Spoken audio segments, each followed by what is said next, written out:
Rahabatsika rehetra indray tonga eto amin'ny fotoana iarahantsika mandinika ny tenin'Andriamanitra ary dia hitondra fitahiana ho antsika mandrakarivany ny fahaizantsika mihaino sy mankatoa izay ambaran'ny Tompo. Exodosy 4:4 hatramin'ny 1:30 no ovakintsika anio. Exodosy 4:4 hatramin'ny 1:30 toy izay fanovakintsika omaly izany. Miara-mivavaka isika isaotro amin'ny Tompo no izao fotoana izao ary angataka koa ny fitarian'ny Fanahiny mba hitoetra ao am-pontsika ny tenin'ny Tompo ary hanoro lalana antsika amin'izay lalana diavintsika izao. Misaotranao izay Andriamanitra rainay eo no ny famindramponao indray, sokafanao eo anatrehanay indray ny teninao, satria sady fanolo ny tongotray ny fanazavana ny lalanay zany no hanina mahavoky izay mangetaeta sy nona ny fahamarinana koa. Misaotra Tompo ary dia mangataka aminao zahay, aoka mihitsy ny fanahinao masina no anazava aminay ny teninao, raha ihaino zany teninao zany zahay. Amin'ny anaranao Jesosy io no anaovanay izany vavaka izany. Amen. Exodosy 4:4 hatramin'ny 1:30 vakintsika amin'ny anaran'ny Tompo zany.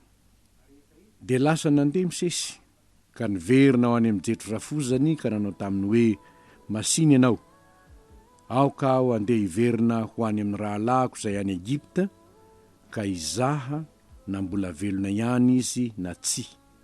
Ary hoy Jery tamin'ny sesy mandehana somatsara. Ary hoy Jehovah tamin'ny sesy tany Midianina, mandehana miverina any Egypta, fa maty ny olona rehetra izay nitady ny ainao. De nalainy Mosesy ny vadiny sy ny zanany lahy ka nampitengen'ny biriky, de niverina ho any amin'ny tany Egypta izy, ary nentiny Mosesy teny an-tanany ilay tehin'Andriamanitra.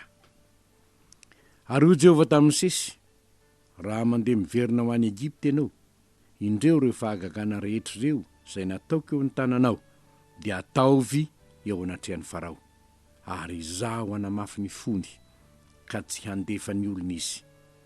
Ary lazao amin'ny Farao hoe, zao ny lazain'i Jehovah, zanako laha matoegy ny Israely, koa efa nolazaiko taminao hoe alefaso ny zanako mba hanompo ahy, fa efa nandatsy tsy handefa azy ianao, koa indro izaho hamono ny zanakao lahy matoa.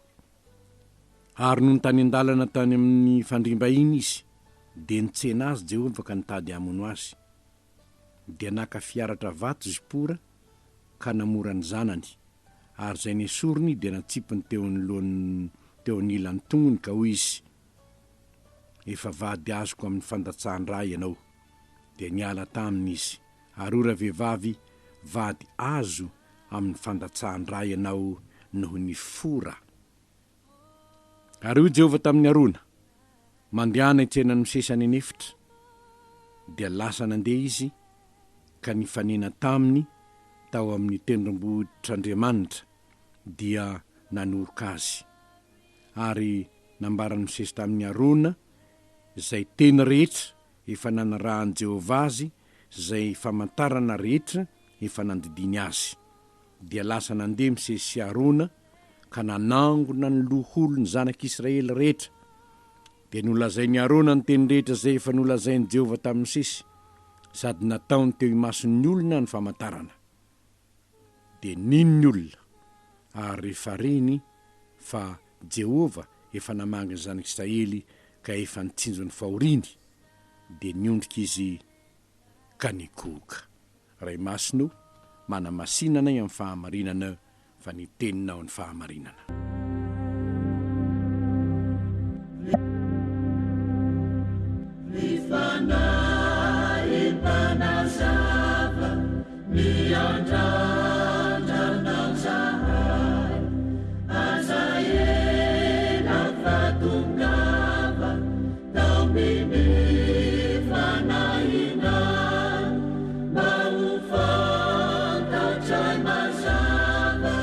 Za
Fahamarinana vitsivitsy no fampaherezantsika indray avy amin'izany tenin'Andriamanitra no vakitsika teo izany ry havana.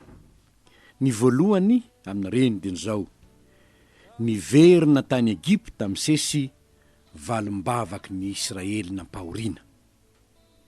Niverina tany Egipta misesy valim-bavaky ny Israely nampahoriana. Misesy ve andenge ho vakintsika zay nionany tamin'Andriamanitra ao amin'ny toko 7 manomboka amin'ny 17. Niona tamin'ny Mosesy Andriamanitra, de Mosesy zay fantatsika fa nandositra ny ala tany Egipta izy no nitahotra ny Farao rehefa nahafaty Egiptianina anankiray izy ka nisy nahita mba ho fanavotana ny Israely nampijaliana. De lasa nandositra izy ary 40 taona eo 40 taona eo no nijanonany tany anefitra mpiandrondry ny Midianina, ary dia rehefa afaka 40 taona efa maty ry Farao zay nitady ny ainy. Dia zao ny tenin'ny Jehovah taminy 17 amin'ny toko 7: hoy Jehovah, efa hitako tokoa ny fahorian'ny oloko zay any Egipta, efa reko ny fitarainany noho ny ataony mpampiasa azy eny fantatro ny alaheminy. Nitaraina manko Israely, nitaraina tamin'i Jehovah izy, hitan'Andriamanitra mihitsy ny fahorian'ny olony, fantany ny fahorian'ny olony. Reny ny fitarainana nasandratry Israely, fantany tsara ihany ny Andriamanitra Israely, fantany zany satria efa nampianarina azy tamin'ny andron'ny Josefa, efa fantany zany. Hitako Jehovah, reko, fantatro, de inona ho Jehovah? Efa nidinaho zao hamonjy azy amin'ny tanan'ny Egiptianina. De hoy izy ny 10: koa vi ankehitriny ianao irahiko ho any amin'ny Farao hitondra ny zanak'Israely oloko hivoaka avy any Egipta. De nanaiky Mosesy rehefa nirahan'Andriamanitra izy, ary de hitantsika eto nitoy ny zany tenin'Andriamanitra tamin'ny Mosesy zany. Nirahina hiverina any Egipta Mosesy valim-bavaky ny Israely zany. Ry havana, inona ny lesona raisitsika avy amin'izany? Andriamanitra nika mihaino fitarainany, mihaino fitarainan'ny olona izy, mahita ny fahorian'ny olona izy, fantatro ny fahoriany izy, fantatro. Ianao ve mihevitra fa tsy fantatr'Andriamanitra ny zava-mahaorin'ny malagasy? Fantany zany. Ianao ve mihevitra fa tsy ren'Andriamanitra ny taraina ny kristianina maro eto amin'ny firenena? Henony zany, henony zany. Henony ny tolokonao any tokantranonao any, na ranomasy miraraka tsisy ary. Ny alahelo mpoanaty noho ny fahoriana mitsango amin'ny fiarahamonina sy ny fiainana. Fantany fahoriantsika ampijaliany Satana amin'ny lafiny samihafa, tahaka ny nampahoriany Farao ny Israely tany Egipta fa izay. Zao ny tenin'Andriamanitra hoe efa nidinao zao hamonjy azy. Efa nidinao zao. Aoka ino zany ianao kristianina efa nitaraina, firy taona nefa nitaraina anao tamin'Andriamanitra ho an'ny firenentsika. Firy taona nefa nivavahanao ho an'ny firenentsika. Firy taona nefa nitondranao am-bavaka ny firenentsika. Nahatsiaro nangiry firy ianao, nahatsiaro ory ianao. Zao ny tenin'Andriamanitra tamin'ny Mosesy, midinao zao ry Mosesy, ary milanao aho irahako ho any. Andriamanitra manko tsy ho hitanao maso iasa eo tsy ho hitanao maso anao lalàna Andriamanitra. Tsy ho hitanao maso hitondra fanjakana eo Andriamanitra io Andriamanitra no be ny ministerany zao. Andriamanitra no ministrany zao, no Andriamanitra no filoam-panjakana eo. Nao filohan'ny fokotany. Tsy ho hitanao Andriamanitra midina izy, ary miantso Mosesy izy amin'ny toeran-tsamy hafa mba hiara-miasa amin'ny hanavitra ny firenena. Inona ny zavatra nataony Mosesy? Nanaiky izy. Ary zao ny baiko nomena azy, mandehana miverina any Egypta fa maty ny olona rehetra zay efa nitady ny ainao. Mandahana miverina makany. Tsy mahazo mijanona ty Midiany ianao fa miverina any am'izay misy ny rahalahinao ry Mosesy. Midina makany amin'ny rahalahinao trapahoriana ianao, fa any no ampiasako anao hanavotana ny firenenao. Ry havana, totsaroana tokoa fa henon'Andriamanitra ny fitarainantsika. Ary mbola any anamitsika zao. Mbola maro antsika no anatiny ambona tsy tafavoaka zay, mbola eto Egypte zay, mariny zany. Nefa efa nidina ao Egypte Andriamanitra. Efa nidina eto amin'ny firenentsika Andriamanitra. Saingy zao, mila Mosesy kely be da be izy etseroa. Ianao zany. Am'izay toerana misy ianao amin'ny maha-kristianina anao, iraky ny tompo ianao amin'io toeranao io, misy olona ampijaliany Satana manodidina anao eo. Ianao no irahan'Andriamanitra am'izany, mba hanafaka azy, hanambara aminy hoe zao nolazainy Jehovah. Fa tonga ny taom-panafahana, satria Jehovah no efa miditra antsehatra any Egypta mba hitondra fanafahana ho an'ny olony nitaraina, ny toloko, ny vavaka. De hoy izy, ry oloko, hitako anie, reko anie, fantatro anie, efa midina zao. Mino zany ve ianao? Fahamarinana faharoa. Tsy maintsy nofirana nefa ny zanaky Mosesy teny an-dalana. Tsy maintsy nofirana ny zanaky Mosesy teny an-dalana. Zanaky ny iraka Andriamanitra. Nahoana nga? Satria ny famorana ao amin'ny 7:10 dia pirofo ny fanekena ny fanaovan'Andriamanitra tamin'ny Abrahama. Zao ny voalazany hoe, de hoy Andriamanitra tamin'ny Abrahama, ny aminao kosa de hitandrona ny fanekeko ianao, de ianao sy ny taranaka ao mandimby anao hatramin'ny taranaka fara mandimby. Ary zao ny fanekeko ho amiko sy ho aminareo sy ny taranaka ao mandimby anao, ho tandremanareo ho firana ny lehilahy rehetra eo aminareo. Ary ny lehilahy tsy voafora izay tsy mbola nofirana de ho fongorana tsy ho amin'ny fireneny, satria nivadika ny fanekeko izy. Fanekena ny fanaovan'Andriamanitra ho an'ny taranaky Abrahama mandrakizay, de ho firana ny zazalahy rehetra eo. Zao nefa ny zanaky Mosesy lay nirahina ho any amin'ny Israely hanafaka azy, de mbola tsy voafora.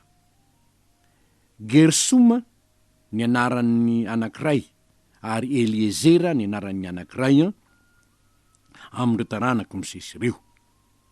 Dikany hoe Gersoma de hoe vahiny eto Midianina, ary ny hoe Eliezera Jehovah ny famonjenahy. Reo zanaka roa lahiny Mosesy reo zany dia misy fifandraisany mihitsy tamin'ny fiainan'ny Mosesy sy Andriamanitra, na de ny anarany azy, kanefa tsy voafora izy reo. ary saiky maty noho izany hitatsika hoe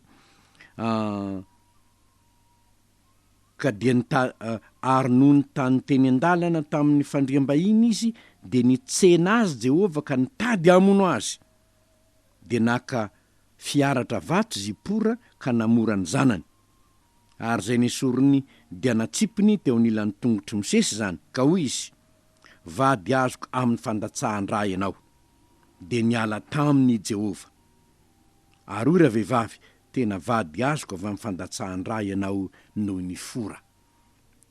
Zipora manko dia zanaka Midianita fa tsy taranaky Abrahama ary noho izany rehefa nanambady any Zipora misesy dia tsy de namaiky azy loatra angamba ny hamora ary misesy koa mety nanamaivana izany kanefa fanekena sarobidy teo anatrehan'Andriamanitra izany de io Andriamanitra tonga teo saika hamono azy na de olona nirahiny azy nahoana satria ny fanekena ny fanaovana tamin'ny Abrahama sy Andriamanitra tsy maintsy ny tanterahina de hita fa nofirana ny zanany aloha zany hoe no tanterahina ny fanekena ny fanaovana tamin'Andriamanitra satria niaraka taminy hanavitra ny Israely ny zanany rola sy ny vadiny.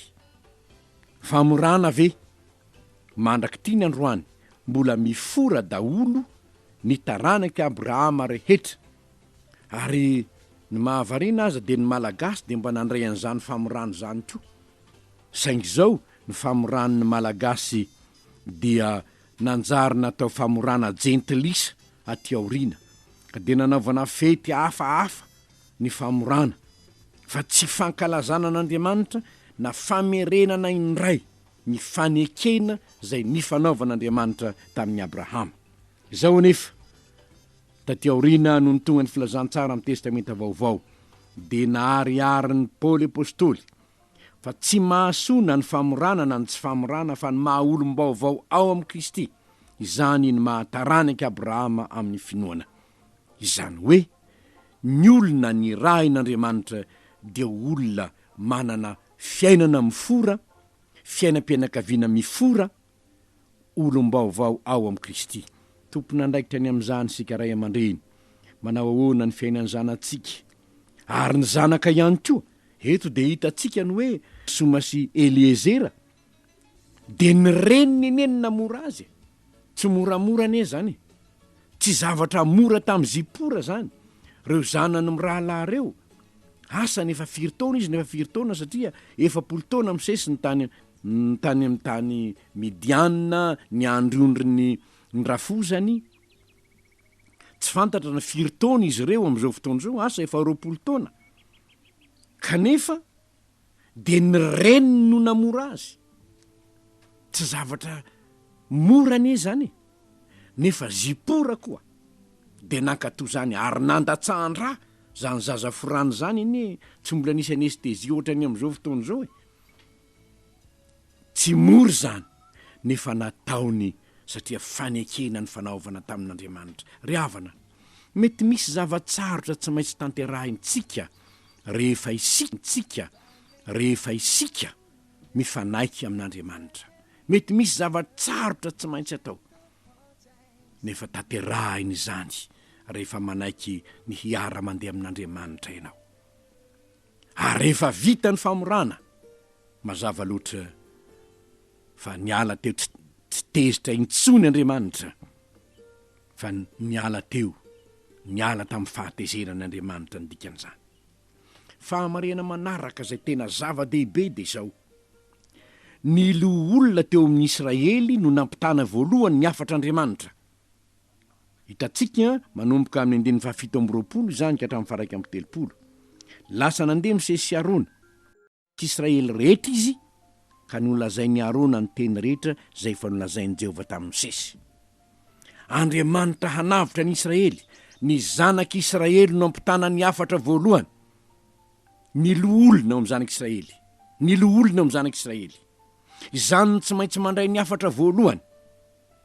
Andriamanitra mihitsy manko no teny zany amin'ny 19:17 mandehana dia angony ny olon'Israely ka lazao aminy hoe ny olony Israely eto ry havana dia tsara ny manamarika fa raha tsy mihaino ny tenin'i Jehovah ny olony Israely dia ho any Egypta mandrakariva ny vahoaka ivavaka isika.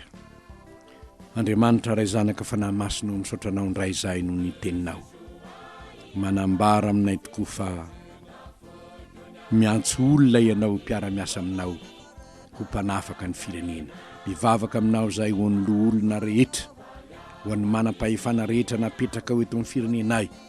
Fantatray raha io ary inonay marimarina fa efa midina mijery any Madagasikara ianao, satria nandre ny fitarainany kristianina maro nandritra ny taona maro. Mino zahay fa midina eto amin'ny firenena ianao hanafaka azy. Andriamanitra ataovy mahay mihaino ny feonao zahay ary mampiasa anay ianao mba ho fanavotana ny firenenay, ny fisinay eo amin'ny fiarahamonina, mba ho voninahitrao ry Andriamanitra mpanafako amin'ny anaran'i Jesoa tomponay. Amen. Tsika manafatra ny olon'Andriamanitra tahaka ny nitondrany Mosesy ny afatra ho ny olona tany Egypta fa izay no hitondrana ny afatra ho antsika rehetra. Sendrasendra ve ny bokin'ny Exodosy na fahafahana no donintsika amin'izao taona izao? Sendrasendra ve zany? Tsia tompoko, tsia. Efa midin'Andriamanitra hanavitra ny Madagasikara. Ary ny olona no tokony conscient, atsiaro tena voalohany amin'izany. Ny olom-bofidy natsangana ho mpitondra amin'ny ambaratonga samihafa, olona amin'ny fokotany sy amin'ny fivondronana sy amin'ny firaisana sy amin'ny faritany sy amin'ny firenena. Ianareo no angatahinay tompoko mba ho tonga saina voalohany, mba hihaino ny tenin'Andriamanitra isika rehetra, manomboka amin'ny olona dia ho tonga ny fahafahana. Fa Andriamanitra raha naniraka ny Mosesy izy nakany amin'ny tany Egypta dia navantana tamin'ny olona aloha ny teny.